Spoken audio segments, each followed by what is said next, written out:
समाजातील प्रत्येक घटना थेट आपल्यापर्यंत पोहोचवणारे आपलं हक्काचं न्यूज चॅनल क्रांती सूर्य न्यूज। संपादक शशिकांत राजवंत।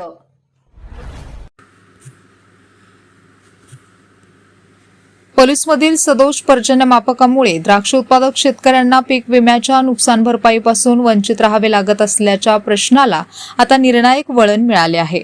राष्ट्रवादी काँग्रेसचे नेते तथा स्वर्गीय यशवंतराव चव्हाण स्मृतिगौरव समितीचे अध्यक्ष प्रदीप कदम यांच्या सातत्यपूर्ण पाठपुराव्याची दखल घेत जिल्हाधिकारी मैनाक घोष यांनी गुरुवारी दिनांक 20 ऑगस्ट रोजी तातडीची बैठक घेतली। बैठकीत शेतकऱ्यांनी पर्जन्यमापक चुकीच्या ठिकाणी बसवल्यामुळे प्रत्यक्ष पर्जन्यमापनात तफावत निर्माण झाल्याचे निदर्शनास आणून दिले। यावर जिल्हाधिकाऱ्यांनी स्कायमेट वेदर स्टेशन कंपनीला 2 दिवसात पर्जन्यमापकाची सद्यस्थिती, नोंदी व तांत्रिक बाबींचा सविस्तर अहवाल सादर करण्याचे आदेश दिले। प्रदीप कदम यांनी 29 जुलै रोजी शेतकऱ्यांसह हा प्रश्न प्रशासनासमोर मांडला होता। त्यानंतर तहसीलदारांच्या अध्यक्षतेखाली बैठका, प्रत्यक्ष पाहणी व पंचनामा करून तालुकास्तरीय समितीने अहवाल जिल्हाधिकाऱ्यांकडे पाठवला। त्यानंतर जिल्हास्तरीय बैठक घेण्यात आली। या बैठकीस तहसीलदार सौदीप्ती रिठे, जिल्हा कृषी अधिकारी विवेक कुंभार, पलूस तालुका कृषी अधिकारी कांबळे, स्कायमेट व विमा कंपनीचे प्रतिनिधी, हवामान आधारित फळपीक विमा समितीचे सदस्य, महाराष्ट्र राज्य द्राक्ष बागायतदार संघाचे उपाध्यक्ष मारुती नाना चव्हाण, शेतकरी राहुल निकम, अजित पुदाले, तौफिक मुलानी यांच्यासह शेतकरी प्रतिनिधी व संबंधित अधिकारी उपस्थित होते। पोलीस परिसरातील तसेच आजूबाजूच्या पर्जन्यमापक केंद्रांच्या नोंदींचाही तुलनात्मक विचार करून पात्र शेतकऱ्यांना नुकसान भरपाई मिळण्याच्या दृष्टीने कार्यवाही केली जाणार असल्याचे जिल्हाधिकारी मैनाक घोष यांनी स्पष्ट केले। संपूर्ण अहवाल शासनाकडे पाठवण्यात येणार आहे। प्रदीप कदम यांनी पात्र शेतकऱ्यांना योग्य नुकसान भरपाई मिळेपर्यंत हा पाठपुरावा सुरूच राहील। पर्जन्यमापनातील तांत्रिक त्रुटीमुळे शेतकऱ्यांचे नुकसान होता कामा नये अशी ठाम भूमिका मांडली आहे। जिल्हाधिकाऱ्यांची तातडीची बैठक, स्कायमेटला 2 दिवसांची मुदत आणि शासनाकडे अहवाल पाठवण्याची कार्यवाही यामुळे पोलूसच्या द्राक्ष उत्पादक शेतकऱ्यांना न्याय मिळण्याची आशा निर्माण झाली आहे। पलूस तालुक्यातल्या हवामान केंद्राच्या अनुषंगाने आज जिल्हास्तरीय कमिटीची बैठक जिल्हाधिकारी महोदयांच्या अध्यक्षतेखाली झाली। या बैठकीमध्ये जिल्हा कृषी अधीक्षक, पलूस तालुक्याचे तहसीलदार, तालुका कृषी अधिकारी आणि हवामान कंपनीचे संबंधित क्लायमेटचे अधिकारी उपस्थित होते। 3 आणि 4 तारखेला पलूसमध्ये जी बैठक झाली तहसीलदारांच्या अध्यक्षतेखाली, त्या बैठकीमध्ये आणि झालेल्या पंचनाम्यामध्ये हवामान केंद्र हे सदोष असल्याचं दिसून आलेलं होतं। आपल्या तालुक्यातील शेतकरी, त्याचबरोबर या तालुक्यातील प्रगतशील द्राक्ष बागायतदार आणि महाराष्ट्र राज्य द्राक्ष बागायतदार संघाचे उपाध्यक्ष मारुती नाना चव्हाण ते या बैठकीसाठी उपस्थित होते। आज तालुक्यातील शेतकऱ्यांनी आग्रही भूमिका मांडली आणि हवामान केंद्र कसं चुकीच्या पद्धतीनं आहे आणि त्यामुळे अवकाळीचा लाभ शेतकऱ्यांना मिळत नाहीये, पीक विम्याचा लाभ मिळत नाहीये, ही वस्तुस्थिती जिल्हाधिकारी महोदयांच्या निदर्शनास आणून दिली।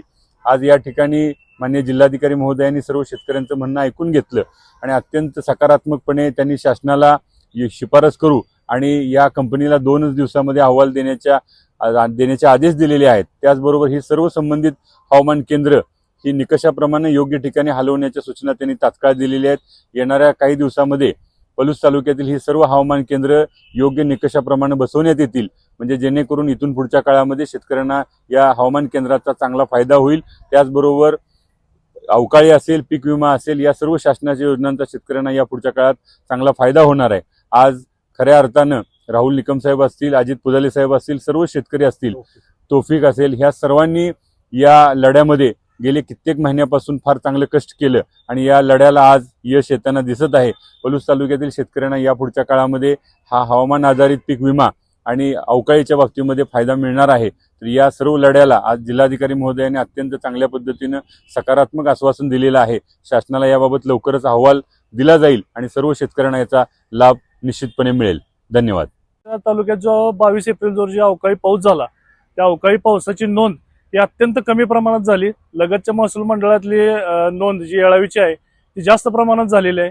सदरचा हवामान केंद्र जे आहे ते सदोष ठिकाणी बसवल्यामुळं आणि त्याच्या बाजूला झाड असल्यामुळे त्या पर्जन्यमापकामध्ये पावसाची आकडेवारी अत्यंत कमी आली, याचा फटका शेतकऱ्यांना बसला अशी तक्रार आम्ही केलेली होती। या तक्रारीच्या अनुषंगानं तहसीलदार पलूस यांच्या उपस्थितीत 2 बैठका झाल्या। त्याचा अहवाल जिल्हाधिकारी यांच्याकडे पोहोचवण्यात आला आणि त्या अहवालाच्या अनुषंगाने आजची बैठक झालेली आहे। आजच्या बैठकीत प्रदीप आप्पा कदम यांच्या मागणीनुसार तसंच शेतकऱ्यांच्या मागणीनुसार विमा कंपनी आणि विमा कंपनीस जिल्हाधिकारी साहेबांनी 2 दिवसात अहवाल सादर करायचे निर्देश दिलेले आहेत. सदरचं हवामान केंद्र हे सदोष असल्याचं या पंचनाम्यात तर दिसून आलेलं आहे आणि तो अहवाल आल्यानंतर जिल्हाधिकारी साहेब योग्य निर्णय घेतील आणि पलूस तालुक्यातील तसेच आजूबाजूच्या मंडळातील घोगाव आणि अंकलकोप इथले हवामान केंद्र सदोष आहे. कुंडल केंद्रातील इथले हवामान केंद्र सदोष आहे. याही शेतकऱ्यांना लाभ मिळेल. त्यामुळं आजचा जो लढा आहे तो प्रदीप आप्पा कदम आणि आपले मारुती नाना चव्हाण द्राक्ष बागायतदार संघ उपाध्यक्ष यांच्या नेतृत्वात आम्ही इथपर्यंत आलेलो आहे आणि ह्यांच्या मोलाची साथ आम्हाला लाभली. त्यामुळं आज शेतकऱ्यांना न्याय मिळताना दिसतोय. सांगली जिल्हा अधिकारी कार्यालयात पलूस तालुक्यासह सांगली जिल्ह्यातील मिरज तालुका, जत तालुक्यातील ज्या विमा कंपनीचं जी चुकीचं रिडिंग आलेलं आहे स्कायमेटच्या वेदर स्टेशनचं, त्यामुळं विम्याच्या लाभापासून शेतकरी द्राक्ष बागायतदार लांब राहायला लागलाय. म्हणून आजूबाजूच्या ट्रिगर घेऊन आजूबाजूच्या ह्याचं वेदर स्टेशनचं त्या ट्रिगरनुसार नुकसान भरपाई द्यावी आणि त्यासाठी जिल्हा अधिकारी आणि आपले जिल्हा कृषी अधिकारी, आमच्या पलूसचे तहसीलदार होते, तालुका कृषी अधिकारी होते आणि मिरज तालुका आणि पलूस तालुक्यातले शेतकरी होते. जत तालुक्याचा आम्ही परवाच मोर्चात प्रस्ताव दिलाय.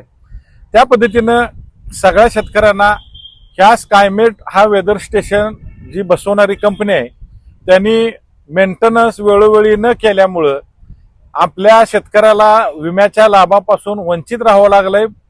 ट्रिगरमध्ये बसत असताना सुद्धा भरपूर पाऊस झालाय. उदाहरणार्थ द्यायचं झालं तर पलूस तालुक्यात 168% पाऊस झालाय.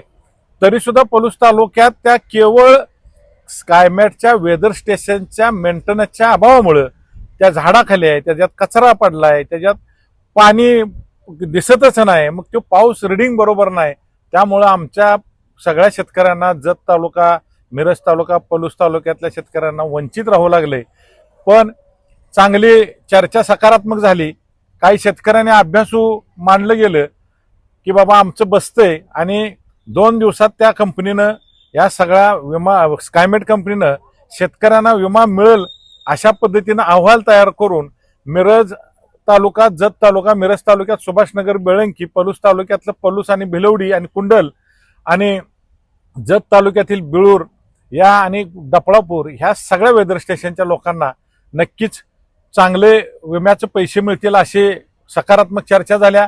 यासाठी आमच्या पलूस तालुक्यातील मग हे सगळे शेतकरी आहेत आणि खास करून राष्ट्रवादीचे आमचे अजितदादा गटाचे प्रदीप आप्पा यांनी एक चांगला प्रयत्न केला आणि या प्रयत्नाला जवळजवळ आता यश आलंय म्हणायला असं हरकत नाही आणि येणाऱ्या महिना 1.5 महिन्यात नक्कीच शेतकऱ्यांना याचा लाभ मिळेल, पैसे मिळतील.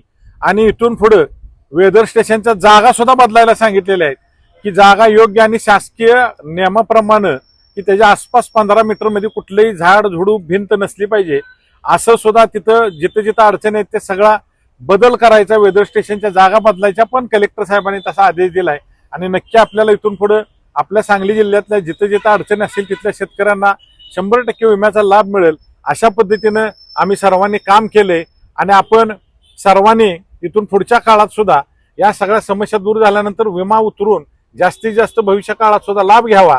कुठं अडचण आली तर आम्ही महाराष्ट्र राज्य द्राक्ष बागायतदार संघ आणि आमचे प्रदीप आप्पा, राहुल आहेत, बरेच इथं सुधीर आहे, इथं जयकर माने आप्पा आहेत, ही सगळे शेतकरी सुद्धा आम्ही तुमच्या बरोबर असणार आहे अशी मी ग्वाही देतो. आणि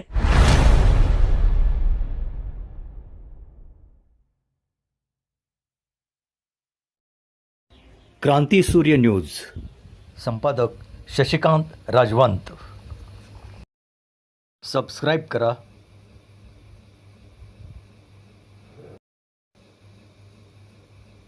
बेल आयकॉनला क्लिक करा आणि लाईक करायला विसरू नका.